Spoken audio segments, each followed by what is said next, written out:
Hey everyone, reading up to book 45. This is called Lucy Takes the Reins. Lucy is a character we've never met before, and she's probably not going to come back. But we need her to move forward the story. So on the cover, that is Lucy on the horse, and Elizabeth with, we've seen that look before. That is the I am better than you look. Very exciting on the cover. I found this at McKay's for a quarter, and that's about what this book is worth. This is, it's basically crap. So, and what's ridiculous here is both girls are acting like Elizabeth. So the big event is a horse jumping competition, and Elizabeth's friend Ted, who we met in the other horse book, the one who works at Carson's Stables, he is 3 months behind on his horse rent or board or horse fees, whatever they call them, which is kind of surprising because his horse boards at the stables where he works. So, not that I expected it to be free, but I don't know. Something's just not quite right here. Don't they give him a discounted rate or something? How did he get 3 months behind?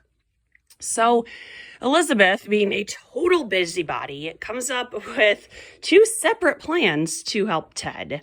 At one point, she says she will help him train for this jumping competition. And then later on, she says she will do his farm chores so he can train. And I'm not sure what she's doing, but she's meddling. And while she's there, she meets Lucy, who has stories and claims of being a really good rider, but no one ever sees her actually riding. And I was probably 2/3 of the way through this book when I realized I have already read this book. And this is the one where we learn that Lucy quit riding after she fell off a horse because she was having a seizure due to her epilepsy. Which is, that is a very sad story. That her parents, as typical parents in this genre of book, they have gotten super overprotective and declared that she's just never going to ride again. Even though she is on medication to help prevent the seizures and she has her doctor's clearance to ride again, mom and dad know more than the doctors.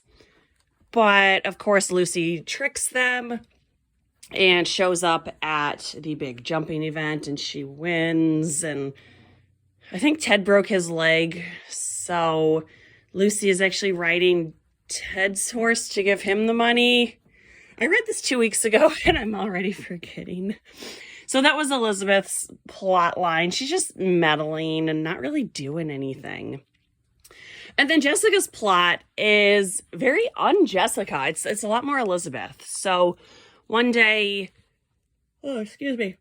Jessica and Lila go to the beach and they realize, whoops, there has been an oil spill. But there's a cute guy helping to clean up some of the oil. So they go over there and Jessica falls in love with this little baby seal that she names Whiskers.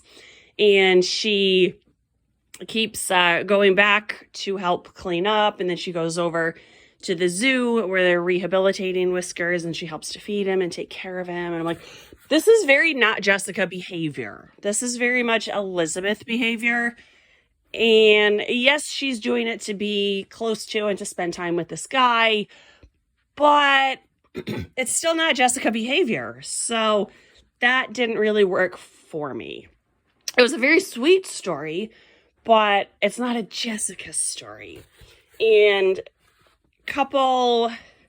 just a couple nitpicks that I wanted to read here. So on page 33, we have a new teacher. I expect you all to be on your best behavior at the aquarium, warned Mr. Tilley, the head of the science department at Sweet Valley Middle School. So, it's possible we just haven't met him before, but, maybe he's like an 8th grade teacher. It's just, they're bringing in a lot of new teachers unexpectedly. And page 49, this is Ellen. I don't really like Ellen. So we have Ellen and Elizabeth talking at the stables. And Elizabeth is saying, page 49, "With a little practice, you'll be great," Elizabeth said. Ellen made a face. "Practicing gets so boring, though. If you've done one jump, you've done them all." "I never get tired of riding thunder," Elizabeth said, watching the great horse sail effortlessly over a tall post and rail. "That's because he's not really yours," Ellen pointed out. "I have to ride Snow White, or my parents will decide she was a waste of money and sell her." And if we look at this from an economic perspective, I had like this light bulb moment reading this book, which made everything make sense in the whole series. Not everything, but the economics of it. If we look at the finances, Ellen's family very clearly seems to be new money. I don't know where they got this money, but they seem to have very recently come into it, and they are always showing off and bragging and wanting to prove how much money they have. Whereas the Fowlers and the Patmans are complete old money. They have had wealth in their family for generations. They don't give it a second thought. It is just one of the major factors in their lives, and yet it's an invisible one that enables everything else to happen. And then if we look at the Wakefields, two working parents, they are, let's put them in the middle class, which then really explains why Jessica feels the constant need to compete with both Lila, but especially with Ellen, but especially with Lila. She economically is many steps below them, and no matter how hard she works, she's never going to get there. So she has this permanent feeling of inferiority due to family situations and generational wealth, which I'm guessing is way beyond what the authors ever intended, but I had that moment and it really made sense to me. And the last thing I wanted to read is on page 132, where the seals are, Whiskers in particular, is getting taken back to the ocean, and Jessica goes to see him. The group had reached the water's edge, and Jessica trudged down to join them. She could see Whiskers' eyes gazing out to sea. "Can you see the other seals out there, Whiskers?" Jessica asked. "They all want to be your friends." She swallowed the lump in her throat. "That's where you belong, boy, out in the nice, clean ocean." And the seal, swims away and goes back to being wild. But I thought that was surprisingly emotional for this series, in particular for Jessica, who has the emotion of a rock. But that did have a very sweet little ending. And then the ending of this book lead in to the next book. The author here is making fun of Jessica. So, bottom of 132, top of 133. "Goodbye, Whiskers," Jessica whispered. "Goodbye. Are you going to be okay?" Elizabeth asked. "Of course," Jessica said, wiping away a tear. "You know me, Elizabeth.